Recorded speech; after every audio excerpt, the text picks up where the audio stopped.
State asigi district mapanda matam sangna mobile data service thingzinduna thamba asina Maheiroi-Singda chawna khudong chadaba kaya piri maram asina Maheiroi-Singna thengnariba khudong chadaba asi koknaba laingakna internet service mapung fana hangdokpiyo haina appeal tawrakle hiram asida Impact News ki akhannaba paudamama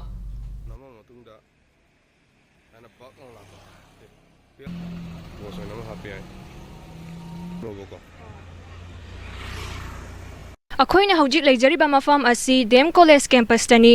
हौखिबा नवंबर तांग 13 तगी हौरगा मणिपुर लेंगाना थादोरकबा चेरोल अमगी मतुंग इना मणिपुर की district कयादा internet थिंगजिंदुना थमलकली broadband servicing द कोमथोरकलबसु mobile data service ती अथिंगबा ngasisu adumak leiri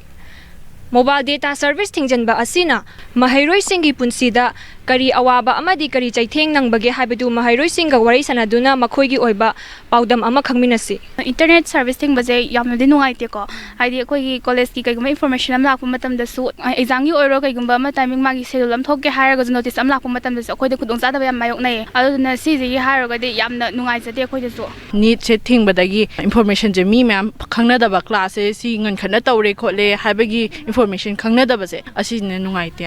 यारगदि government के साइड के सुयाम थुना नेसे हांगदो हनिंगे होगी हदि हौजिकति सेमेस्टर लोसलापगी एग्जाम सो तौगो दौरे अदुना एग्जाम की सु खलगा अथो मतमदा नेसे हांदो हनिंगे खो केनो खंगदब हौजिकति गूगल दो सर्च तौनेको अदो अदुगी खुदोंग चाबदु अखोइदा फंगदेबा सिना वाईफाई फंगदबा मैम लेरी असाइवाइदा इम्फाल एरिया सिंजिगा अयाम वाईफाई सिजने हाइबानेबको अतोपा खुंगंगी लमसिंगदि वाईफाई जी याम लेनादेबको अदुना खुंगंगदा लेबा साताट्रिंगदि याम थिना नुंगाइतबदु ओयेबको यारगदि नेसे अथुबा मतमदा हंगबियो खै छात्र मैम गी यंगबिरागा कॉलेज की ओइबा इंफॉर्मेशन स्कूल की ओइबा इंफॉर्मेशन नोट्स नुंगै का थाना बखोतबदि तसेंगना हायरगदि यामना अखोइदा खुदोंग चादबा नुंगाइतबा अमा ओयेबा यारगदि गवर्नमेंट के साइड तगी नेट कुंबा थिंगदोक थिंजिंग तौबगी थबकसे तौबीगनो अथुबा मतमदा हांगदोकपिरो हाब साइजनिंग मणिपुर सिना लान तौरइजे चही हे अनि फाजिलक तोरबनेबा मसिदैदा छात्रसिंगजिदा हाइदि एजुकेशन की मतंगसिदा याम बेक चारेबा नेट कुंबजे मा हांगदोकपि तारगदि खोइदो ऑनलाइन क्लास तौबनि खंगदे अदमाइना तौरगा खरा फगद्राना खनबने अदुजु नेट सु थिंजनबिग्रे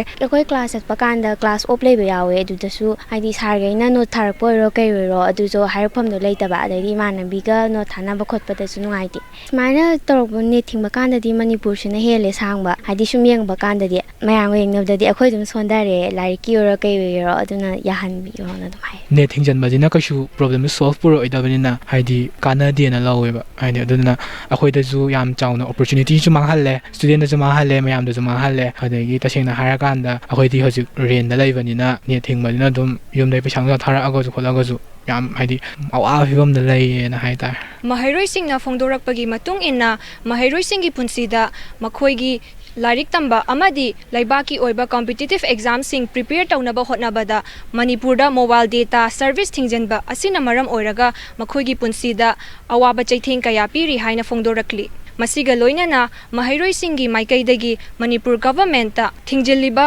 मोबाइल डेटा सर्विस असिबु अथुबा मतमदा लौथोकपियु हाइना अपील तौरकली पाउदम जरीबा camera person L Subhash Sharma अमदी nganगom nikita Impact News